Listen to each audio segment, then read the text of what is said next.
Welcome. This is one of a series of videos I'm making about using self-havening to support the healing process in different circumstances.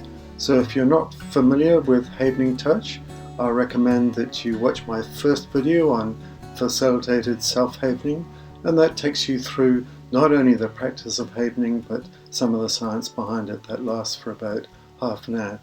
But this video is really for the circumstance where you have a sudden injury, it's slow to heal, and suddenly you feel vulnerable.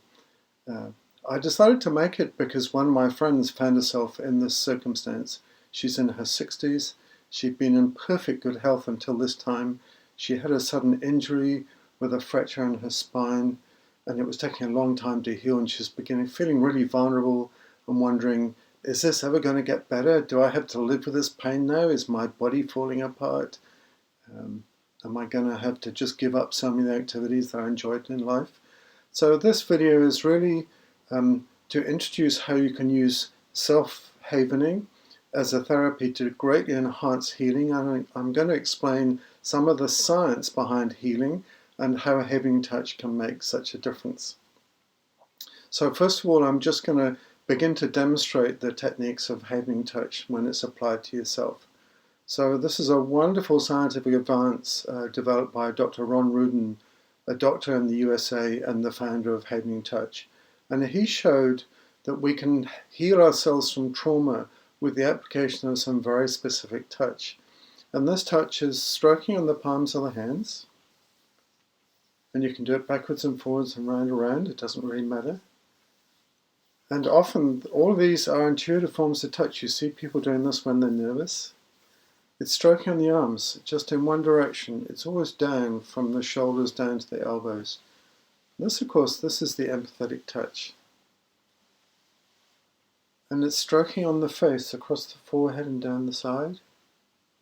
Kind of like washing your face. You can close your eyes when you're doing it, if you like. And just under the eyes, across the cheeks.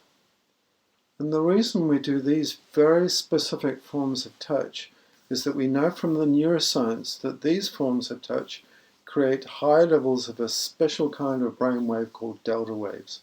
Delta waves are very low frequency brainwaves, and they're associated with healing. So I'm going to just continue self-havening throughout this video. It's very calming and relaxing and healing for me.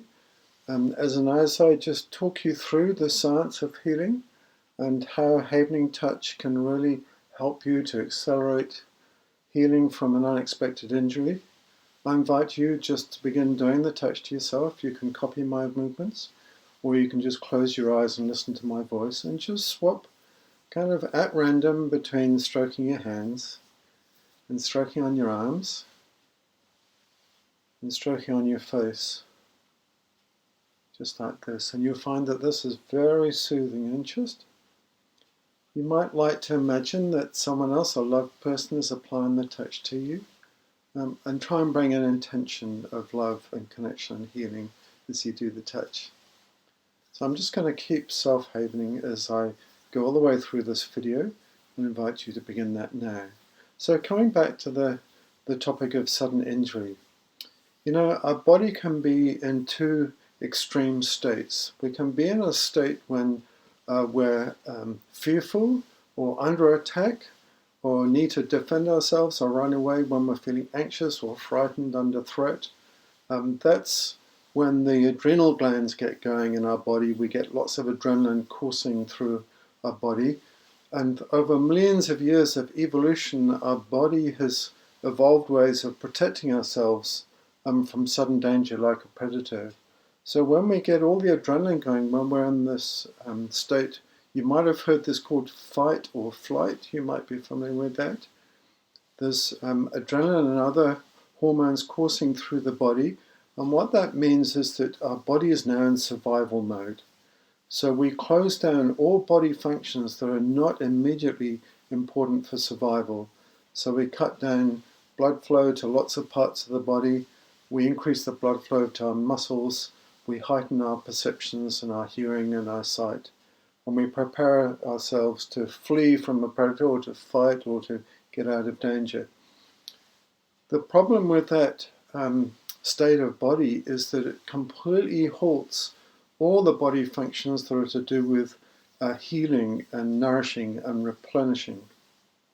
So if we find ourselves in a state of anxiety about an injury that doesn't seem to be getting better and we're really struggling with pain, if we maintain ourselves in that state of anxiety, then we're actually inhibiting the healing and stop it from happening. And this was shown in a rather cruel experiment involving medical students where they had a wound made in their gum, a standardized wound with a little punch. It's called a punch biopsy. Cuts a little disc out of the gum about 2 or 3 millimeters in diameter, so a sore little hole in the gum. And a randomized control trial, and half of the medical students had this done in the week before their final exams. How cruel is that? And the other half of the students had the exact same injury done in the week after their final exams, when they're just relaxed and partying. And what they showed is that the students who had the injury in their gum, when they were stressed out, when they were preparing for exams, it took many more days for this wound to heal up compared to the students that had it when they were relaxed. So any kind of stress or fear or anxiety can profoundly inhibit healing in our body, and we know this from a lot of other research projects as well. So there's a second state of the body, which is when we're completely safe and calm and at rest. And that's the state of the body when we heal ourselves, when we divert all our energy and attention to sending powerful signals to every cell in the body that it's now time to replenish, to nourish, to heal. And this is a very calm state when we're just at rest. And this is the state in which we heal most rapidly. And we will have difficulty achieving the state if we're feeling anxious or afraid of an injury or really suffering with the pain. So this is where havening touch comes in, because the purpose of this touch, remember, a very specific form of touch, is to create very high levels of delta waves in the brain. These are the low frequency brain waves. They're just really beautiful, slow waves at 1 or 2 cycles a second. And that's completely opposite from when we're in trauma or emergency. We get very high frequency brain waves called gamma waves.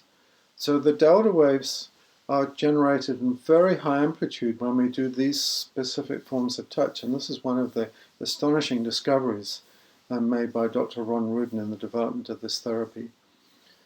So when we get high levels of delta waves, it's signaling to the subconscious very powerful messages of safety, and actually of love and connection as well, love and connection and safety. So when we do this self-havening touch, we're shifting our body from that state of anxiety and fear and pain into a very deep state of relaxation and healing and nourishment and replenishment. And this is why havening touch can be so wonderfully helpful if we find ourselves with an unexpected injury and then find ourselves worrying about it and feeling vulnerable. Is this ever going to get better? Is this going to be my life now? Is my body falling apart? All these horrible fears we start to have when we get older and have an injury. So as we do this havening touch, we're actually sending powerful signals to every single cell in the body. Nerves are sending signals to every cell in the body saying relax, replenish, heal. And we're creating circulating hormones like serotonin and oxytocin, which are also the hormones that signal to our body that we're in a safe place. We can be relaxed. We can turn on all these functions to do with cellular healing and nourishing and relaxing. And the healing process is always done at a cellular level. We have billions of cells, and they step into a very fast action to repair damaged tissue, to heal fractures. And so it's very important to send these signals to the cells, and this is why havening touch is so powerful and important. There are other aspects to injury. When we have an injured part, our body has protective reflexes that again have been developed, evolved over many millions of years. So for instance, if we break our bone, for that bone to heal, it has to be kept still. We can't keep moving the fracture. So how does our body ensure that? Well, that's the purpose of pain. Because the purpose of pain is to warn us that we have an injured part and to keep it still and allow it to heal.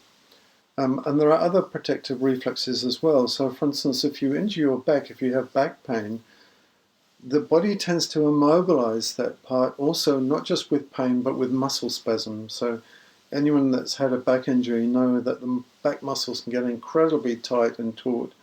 The muscles themselves hurt, but they put a lot of tension across the injury as well, and that can really heighten the pain and discomfort and disability. So one of the benefits of the havening touch is that we're helping with both those aspects, the pain and the muscle tension. It gets a little more complicated because sometimes if the injury occurs in a way that's emotionally traumatizing for us, then the pain may actually be encoded as part of the trauma. We get trapped, as if in the past, as if the traumatic event is happening again and again, because we feel the fear, the emotions, the body reactions. And sometimes pain becomes part of that encoded trauma, and this gets hardwired into the brain so that we get this reaction anytime anything reminds us of that trauma. And this is another way in which havening touch is just remarkably helpful, and we know from a lot of experience and growing research now that hardwired encoding of the trauma within the brain that we can't think ourselves out of, it's part of our operating system, that havening touch is incredibly powerful in undoing those nerve connections that encode the trauma. And this havening touch and the generation of these special low-frequency delta waves in the brain is a very important part of that. So that's another reason why havening touch may be very beneficial, because it may well dramatically reduce the pain you're experiencing, because we're actually breaking the nerve circuits that encode some of the pain. Now, there is one other aspect to an injury, and that is that sometimes our lives get out of balance. We get very busy, we get overwhelmed with stuff, we fail to take care of ourselves, we're so busy looking after everyone else. And when that happens, when our life really gets out of balance, the wisdom of the universe and maybe of our bodies sometimes intervenes. And what happens is we get an illness or an injury to slow us down. And if we're really not paying attention to those signals, often the universe, it escalates things a bit and it gives you another injury or a more serious illness or injury. And so the fact that you now have an injury may be a really important signal in your life that your life has got out of balance. That maybe you need to step back and reflect on the balance of all the things you do in your life, whether you're really taking care of yourself, whether you get enough rest and nourishment. So as we haven together like this, you can begin to just think. This is the havening state, allows us to be very reflective, to gain insights, to really get a different perspective on the world. So as we haven together, we can think about, maybe my life is out of balance. Maybe this injury is actually a blessing in disguise. Maybe I should slow down. Maybe I actually need to take some time out. So as we begin havening, I want to remind you just to trust your body. Doctors like myself in the hospitals, we tend to think that patients get better because of our medical treatments. And what doctors forget is that human beings have incredible healing, self-healing capacity. And that patients don't generally get better because of the treatments we give. They get better because of this innate healing response that we have,